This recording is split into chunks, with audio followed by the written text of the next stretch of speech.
গত 15 বছর ব্রিটিশ সরকার, আওয়ামী সরকার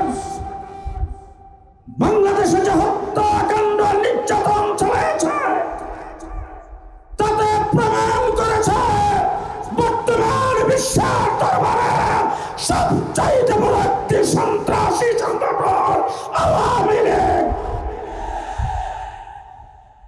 জেলখানায় ছিলাম প্রায় 2 বছর। জেলখানার ভিতরে দেখেছি সন্ত্রাসের দায়ে অনেক সংগঠনকে ব্যান করা হয়েছে, নিষিদ্ধ করা হয়েছে। তাদের নেতাকর্মীরা জেলে আছেন।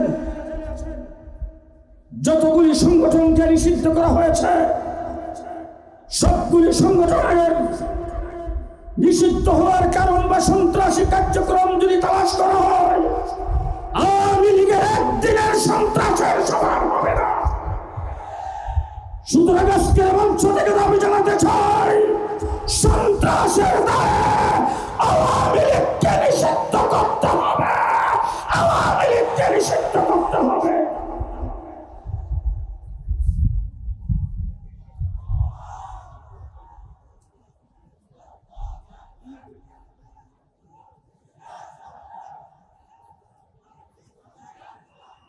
সংগ্রামী সাথী বন্ধুগণ,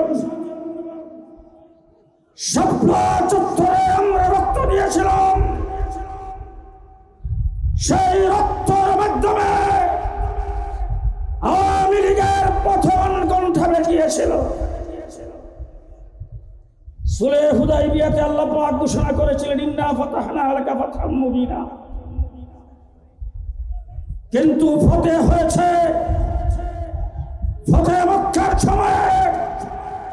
শাপলা চত্বরে পতনের ঘণ্টা বেজেছিল 2024-এর ছাত্র জনতার আন্দোলনে শেখ হাসিনা বিদায় হইতে বাধ্য হয়েছে। ছাত্র জনতা বিপ্লব ঘটিয়েছেন। যারা বিপ্লবী ছিলেন তাদের মাথার উপর দিয়ে যখন গুলি আসত, এই সময় যখন মসজিদ থেকে আযানের আওয়াজ ভেসে আসছে, রাজপথে তারা জামাতের সাথে নামাজ আদায় করেছে। তাদের মুখে স্লোগান ছিল নারায়ে তাকবীর, আল্লাহু আকবার। আবু সাইদ যখন গুলি খেয়ে মাটিতে পড়ে গেছেন, তার এক সাথী আমাকে বলেছেন তার জবান থেকে জুড়ে আওয়াজ হয়ে বের হইতেছিল, আল্লাহু আকবার, আল্লাহু আকবার, আল্লাহু আকবার। দড়ি দিয়ে যেই বিপ্লব বাংলাদেশে হয়েছে, যেই সফলতা বাংলার বাড়িতে আসছে, যেই প্রতিবাদের পতন হয়েছে, সেই দ্বিতীয় স্বাধীন বাংলাদেশে ইসলাম বিরোধীদের বিরুদ্ধে আবার মাঠে নামতে হবে, কল্পনাও করি নাই। সংগ্রামী সাথী বন্ধুগণ, বর্তমান সরকারের প্রধান ডক্টর ইউনূস সাহেব, আপনি আসলে দেশে রক্ত দেন নাই, আন্দোলন করেন নাই। সংগ্রামী দেশে আমরা করেছি, রক্ত আমরা দিয়েছি। এজন্য রক্তের মাধ্যমে এই স্বাধীনতা অর্জন। তার যে কষ্ট, এটা আপনি হয়তো বুঝেন নাই। আপনি কমিশন গঠন করেছেন।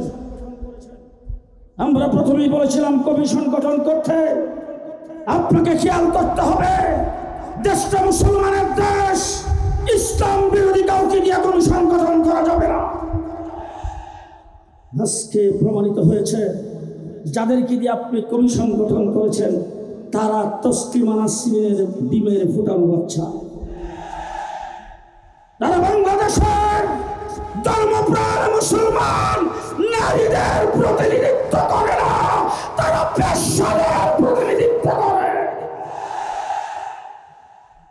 নারী কমিশনে যাদেরকে রাখা হয়েছে তাদের সম্পর্কে একটি কথা বলতে চাই। আপনাদের যদি এতই ইচ্ছা হয় আপনার দেহ আপনি যে কোনো জায়গায় বিলিয়ে দিবেন, বেশ্যাবৃত্তি করার যদি আপনার এত খায়েশ থাকে আপনি করেন, কোনো আপত্তি নাই। কিন্তু বাংলাদেশের ধর্মপ্রাণ মুসলিম জনতাকে বেশ্যাবৃত্তিতে বাধ্য করার জন্য আপনার কোন এজেন্ডাকে চাপা দিবেন, পিঠা তক্তা বলে দেবে,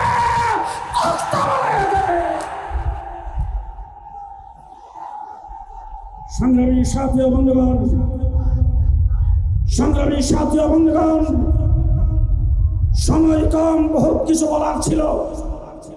ডক্টর ইউনূস সাহেব, আপনি যখন সর্বপ্রথম ক্ষমতায় এসেছেন, আমরা আপনাকে সহযোগিতা করেছি। আওয়ামী লীগ বেশিরভাগ ভারতের মুখের কোলে বসে এই দেশ থেকে আপনাকে উৎখাত করার জন্য সর্বপ্রথম যে কাজটি করেছিল সংখ্যালঘুদের উপর নির্যাতন। সেই নির্যাতনের আওয়াজ যখন উঠেছে, আমরা মন্দিরগুলোকে পাহারা দিয়েছি। আমরা এই দেশের রাস্তাঘাটে ট্রাফিকের কাজ করেছি। আমরা এখন পর্যন্ত আপনাকে সহযোগিতা করতে চাই, তবে ইসলামের বিরোধিতা যারা করবে তাদেরকে আপনি প্রশ্রয় দিতে পারবেন না। নতুবা আপনাকে জানাই দিতে চাই, যদি আপনি ইসলাম বিরোধী কোনো গ্রুপকে প্রশ্রয় দেন, বাংলাদেশের ইসলামের বিরুদ্ধে কোনো আইন, কোনো সংস্কারকে চাপাই দিতে চান, শেখ হাসিনা পাক করা ভাত খেয়ে যাইতে পারে না। শেখ হাসিনা পাক করা ভাত খেয়ে যাইতে পারে নাই। সুতরাং শেখ হাসিনাই বলছিল আওয়ামী লীগকে উৎখাত করতে পারে, সেই শক্তি বাংলাদেশে নাই। কিন্তু আওয়ামী লীগ যেইভাবে উৎখাত হয়েছে, শেখ হাসিনা উৎখাত হয়েছে, আপনি সংখ্যাগরিষ্ঠ মুসলমান মুসলিম দেশে রাষ্ট্রপ্রধান হয়ে ইসলামের বিরুদ্ধে কোনো কিছু করবেন, আমরা সহযোগিতার হাত উঠায় নেব। আপনার বিরুদ্ধে কাপড়ের কাপড় নিয়ে মাঠে নামতে বাধ্য হব। শেষ কথা বলতে চাই, বাংলাদেশে যখন জেলখানায় ছিলাম তখন দেখে আসছি ফাঁসির মঞ্চ। ফাঁসির মঞ্চটা জেলখানার ভিতরে একটা কোণার মধ্যে ফাঁসির মঞ্চ বানানো আছে। রাত্রে 12টার পরে সেখানে ফাঁসি কার্যকর করা হয়।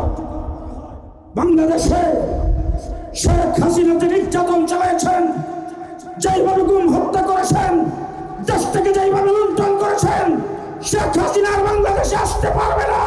শুধু একটি কারণে আসবে, শেখ হাসিনার ফাঁসি বাংলাদেশের কোন জেলখানার ভিতরে হবে না, শাপলা চত্বরে ফাঁসির কাস্তে ঝুলিয়ে দিতে হবে।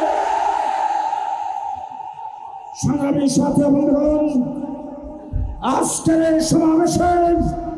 আজকের এই সমাবেশ বাস্তবায়ন কমিটির আহ্বায়ক হিসাবে যারা যেখান থেকে কষ্ট করে এসেছেন, সাংবাদিক বন্ধুরা দায়িত্ব পালন করেছেন, আইন শৃঙ্খলা বাহিনীর তারা দায়িত্ব পালন করেছেন, স্বেচ্ছাসেবকের দায়িত্ব যারা গ্রহণ করেছেন, সকলকে ধন্যবাদ, মুবারকবাদ জানাই শেষ কথা বলবো, ইসলাম থাকলে আমরা থাকবো। আস্তে করে আস্তে আস্তে আস্তে আমি আমার কথা বলছি আপনাদের কাছে। বাংলাদেশে ইসলাম থাকলে আমরা থাকবো। ইসলামের বিরুদ্ধে বাংলাদেশে কোনো কিছু করতে চাইলে আমাদের লাশের উপর দিয়ে আসতে হবে, লাশের উপর দিয়ে আসতে হবে।